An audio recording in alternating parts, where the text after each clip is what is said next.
Assalamualaikum warahmatullahi wabarakatuh. Kami dari kelompok 5 akan mempresentasikan hasil kerja kami mengenai pengembangan SDI. Adapun anggota dari kelompok 5 yaitu saya Norma Dwi Fitria dan kedua Adinda Pramesti Indah Cahyani.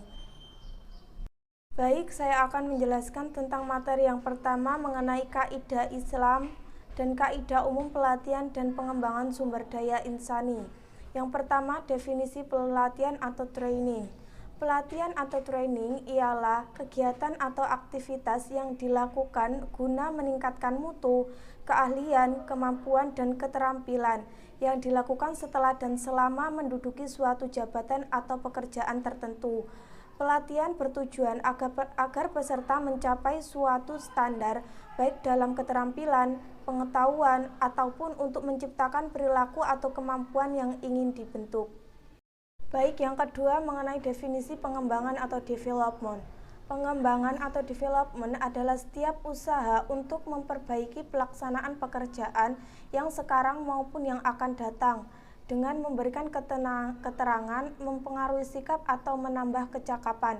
Pengembangan merupakan proses peningkatan keterampilan teknis, teoritis, konseptual, dan moral pegawai melalui pendidikan dan pelatihan.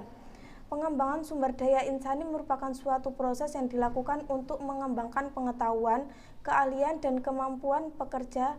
Demikian pula dengan kompetensi-kompetensi yang dikembangkan melalui pelatihan dan pengembangan, pembelajaran organisasi, manajemen kepemimpinan, dan manajemen pengetahuan untuk kepentingan peningkatan kinerja.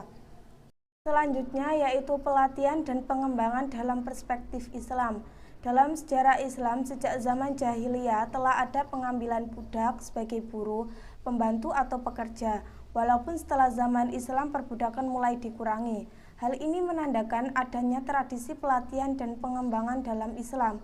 Berdasarkan Al-Quran Surat An-Naml ayat 88 Allah berfirman, Bismillahirrahmanirrahim. Wa taral jibala tahsabuha jamidatan wa hiya tamurru marras sahab. Sunallahilladzi atqana kulla syai' innahu khabirum bima taf'alun. Yang artinya, dan kamu lihat gunung-gunung itu, kamu sangka dia tetap di tempatnya, padahal ia berjalan sebagai jalannya awan. Begitulah perbuatan Allah yang membuat dengan kokoh tiap-tiap sesuatu. Sesungguhnya Allah Maha mengetahui apa yang kamu kerjakan.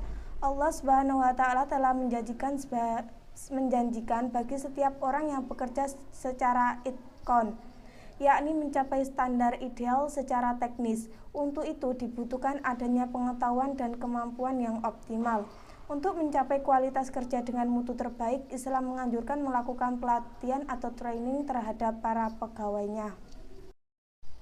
Materi selanjutnya yaitu mengenai jenis, tujuan, strategi, dan kendala pengembangan SDI. Yang pertama ada jenis pengembangan SDI. Ada dua jenis pengembangan SDI, yaitu yang pertama pengembangan secara informal. Pengembangan secara informal sendiri yaitu karyawan atas keinginan dan usaha sendiri melatih dan mengembangkan dirinya dengan mempelajari buku-buku literatur yang ada hubungannya dengan pekerjaan atau jabatannya. Jenis pengembangan ini menunjukkan bahwa karyawan tersebut berkeinginan keras untuk maju dengan cara meningkatkan kemampuan kinerjanya. Yang kedua yaitu pengembangan secara formal. Pengembangan secara formal yaitu karyawan ditugaskan perusahaan untuk mengikuti pendidikan dan pelatihan, baik yang dilakukan perusahaan maupun yang dilaksanakan oleh lembaga-lembaga pendidikan atau pelatihan. Pengembangan secara formal ini digunakan di perusahaan-perusahaan karena tuntutan pekerjaan saat ini ataupun di masa depan nanti. Sifatnya non-karir atau peningkatan karir seorang karyawan. Tujuan pengembangan SDI. Tujuan pengembangan SDI dapat diuraikan seperti berikut ini. Yang pertama yaitu produktivitas kerja. Jadi, melalui pengembangan produktivitas kerja, karyawan akan meningkatkan kualitas dan kuantitas produksi menjadi lebih baik. Hal ini karena technical skill, human skill karyawan itu semakin baik setelah melakukan pelatihan. Yang kedua ada efisiensi. Efisiensi sendiri ini berguna untuk meningkatkan efisiensi tenaga, waktu, dan mengurangi ausnya mesin, dan hal-hal yang lain sehingga daya saing perusahaan akan semakin besar. Yang ketiga ada meminimalisir kerusakan. Meminimalisir kerusakan di sini yaitu mampu mengurangi kerusakan barang, mesin-mesin karena karyawan telah ahli dan terampil dalam mengoperasikannya. Dan yang keempat yaitu mengurangi kecelakaan, yakni mengurangi kerusakan barang sebab dengan ilmu pengetahuan yang diperoleh maka semakin baik lagi kinerjanya.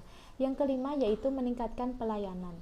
Dengan pemberian pelayanan yang baik merupakan daya penarik yang sangat penting bagi rekaman perusahaan-perusahaan bersangkutan. Yang keenam ada memelihara moral pegawai. Dengan pengembangan, moral karyawan akan lebih baik karena keahlian dan keterampilan sesuai dengan pekerjaan yang dimiliki sekarang ini.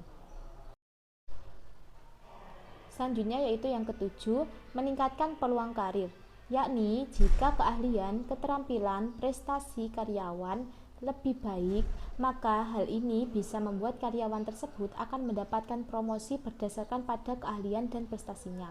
Yang kedelapan yaitu meningkatkan kemampuan konseptual. Manajer semakin cakap dan cepat dalam mengambil keputusan yang lebih baik karena telah diajarkan keterampilan sebelumnya.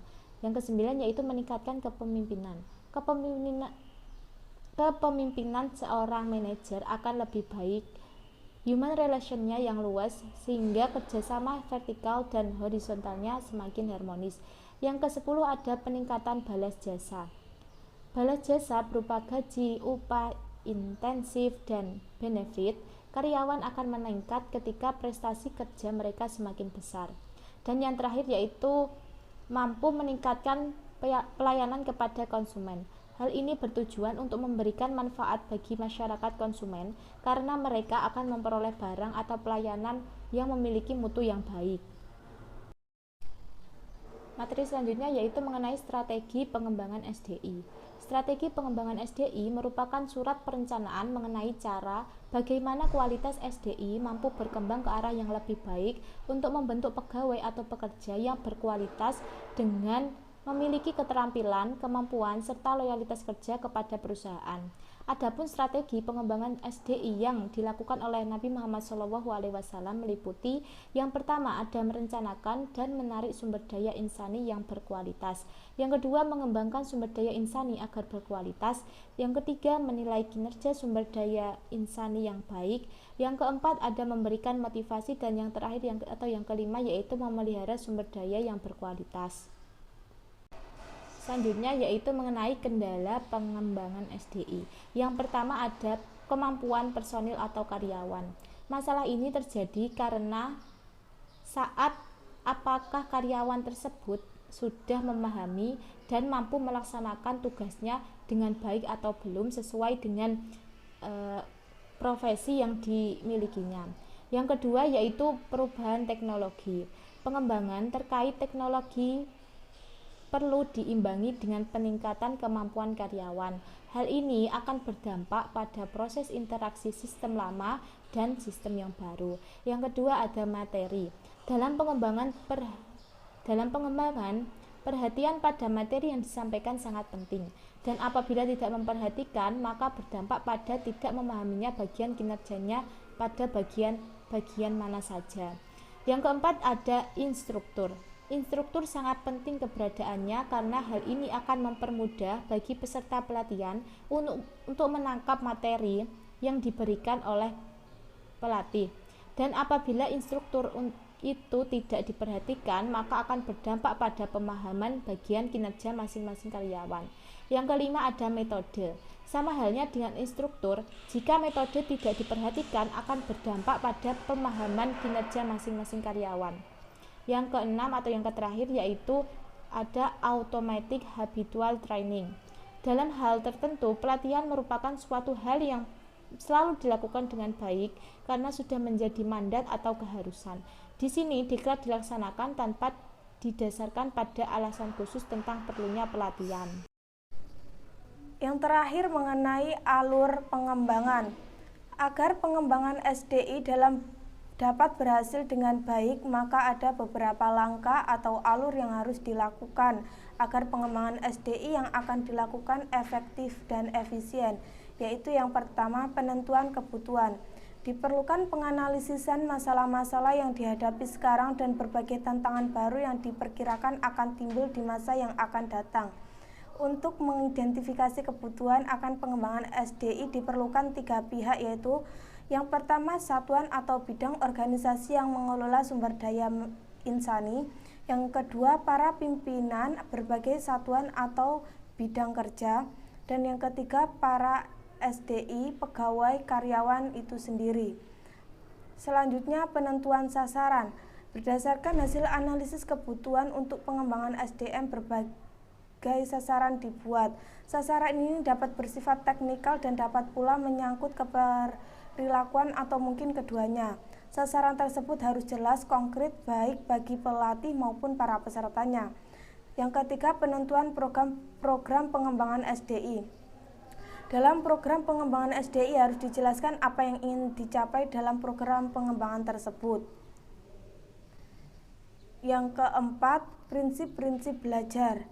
Pada dasarnya, prinsip belajar yang layak dipertimbangkan untuk diterapkan berkisar pada 5 hal yang berpartisipasi, yaitu berpartisipasi, repetisi, relevansi, pengalian, dan umpan balik.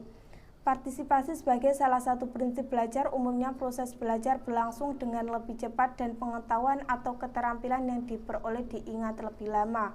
Dan yang terakhir, penilaian pelaksanaan program. Untuk mengetahui terjadi tidaknya perubahan setelah peserta mengikuti pengembangan SDI, dilakukan penilaian untuk mengukur berhasil tidaknya, yang dinilai tidak hanya segi-segi teknis saja, akan tetapi segi-segi keperilakuan. Baik, sekian presentasi dari kelompok kami. Apabila ada yang kurang jelas bisa ditanyakan di kolom komentar GCR. Saya akhiri, wassalamualaikum warahmatullahi wabarakatuh.